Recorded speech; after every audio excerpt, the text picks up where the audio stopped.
Making a scene. Rick breaks it down. Back in 1895, as we were discussing, moving pictures was a new technology.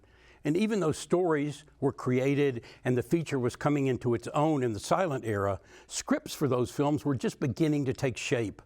Many of the stories sold by Anita Loos, for instance, she was a pioneer screenwriter and the writer of Gentlemen Prefer Blondes, were initially treatments that were made into movies. Charlie Chaplin, the man who claimed film was just a passing fad and what audiences really wanted was to see flesh and blood on the stage, did some of his movies without scripts. But after 1916, film scripts were an absolute necessity. The truth is that they needed us writers. They needed people like Ben Hecht and Dorothy Parker and Frances Marion and Anita Loos and so many others. And the screenplay then took shape. Through the so-called golden era up to the 1960s, most movies used plays and books to shape their stories. But with the emergence of film schools like the University of Southern California and UCLA, the structure of the script changed. In 1977 came the quintessential movie, the one that gave us the techniques and form that we still use today.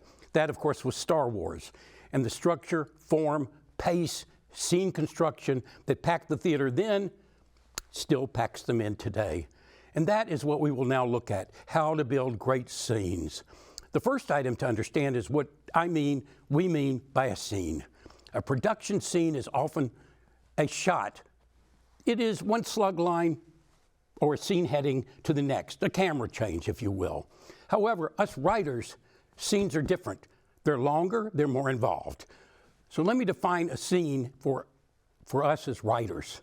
A screenplay scene is a 3.5 to 7 page segment of your script, centered on a theme and or an action, with a beginning, with a middle, with a climax, and with an end. I'm going to repeat that because it is really critical. A screenplay scene is a 3.5 to 7 page segment of your script, centered on a theme and or an action, with a beginning, middle, climax, and end. In other words, a scene is a small short story. It has characters, situation, movement, a strong opening, a definitive ending, and a point in the scene where things change.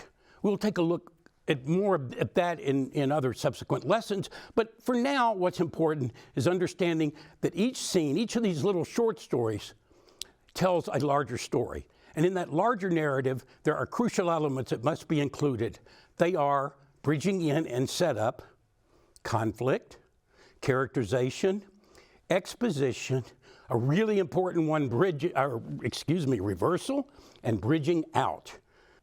Saying that each scene is 3.5 to 7 pages does not exclude transitions, bridges, 1 to 3 pages. But these transitions or bridges are always part of a previous scene or a future scene. So they fit quite well into this Hollywood script structure I'm discussing. The most important item to remember about scenes is what they are, what they do, and that each of these elements must be in every scene that you write. So in our next segment, we'll take a look at the first two of these crucial scene elements, bridging in and setup.